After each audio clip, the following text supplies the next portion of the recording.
We are about to embark upon a series of strange and exciting, dangerous adventures.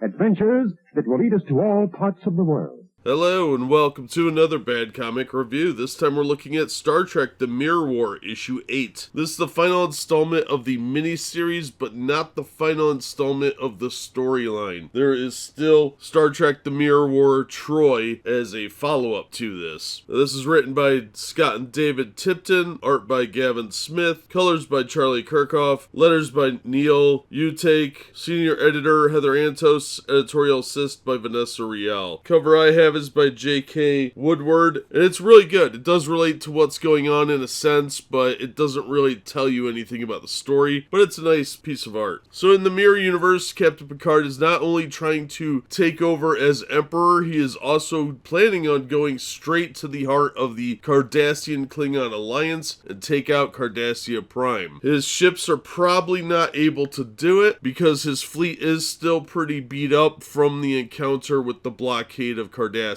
Now, Commander Data's fleet of ships is also not in the greatest of shape after their encounter with the Klingons, but they try and press their advantage with the Klingons and capture Regent Worf. Now, Captain Picard's plans are interrupted by an objection from one of his senior staff, and there is some treachery afoot, and it looks like Picard may be out of the fight, or is he? Still, we do end up with a new Emperor when the old Emperor and a couple of his right-hand people get destroyed. There are some lingering plot threads that suggest that things may change in the future because not everybody is out of the fight. Worf is still floating around. Lieutenant O'Brien is working independently, although there seems to be some allegiance to Commander Data there, and allegiances are bought and sold fairly quickly in this universe. So with things going in a new direction, there is the possibility that old rivalries could restart. I have to say this actually wrapped up pretty well. There were a few scenes with the new Emperor being crowned that looked a little rushed as far as the story went. The art was fine. It was pretty solid art throughout the book, but overall it leaves it open to some interesting Mirror Universe storylines that could come in the future. So I did like the miniseries. I thought it was pretty well executed overall, and a lot of things made more sense as they wrapped it up. So it was a pretty good adventure, and if you're looking for something in the Mirror Universe with the Next Generation crew, this is probably going to be worth checking out. I do want to read the follow-up story with Troy, but I don't think it's entirely necessary. It seems like it's just going to be another one-shot like Cisco and LaForge that really don't contribute a whole lot to the story. It's just going to be a little end cap with some more machinations on it. But this is definitely a recommend. I had a lot of fun with it, and we'll see how it end caps. Hopefully it won't spoil anything as far as whether or not I'd pick up future Mirror Universe storyline. But that is going to do it for this episode. Thank you so much for listening and supporting the channel. If you enjoyed the episode, please hit the like button and don't forget to subscribe so you don't miss future reviews. If you'd like to help the channel out in other ways, links are in the description to various support methods. And as always, we hope to see you on the next one.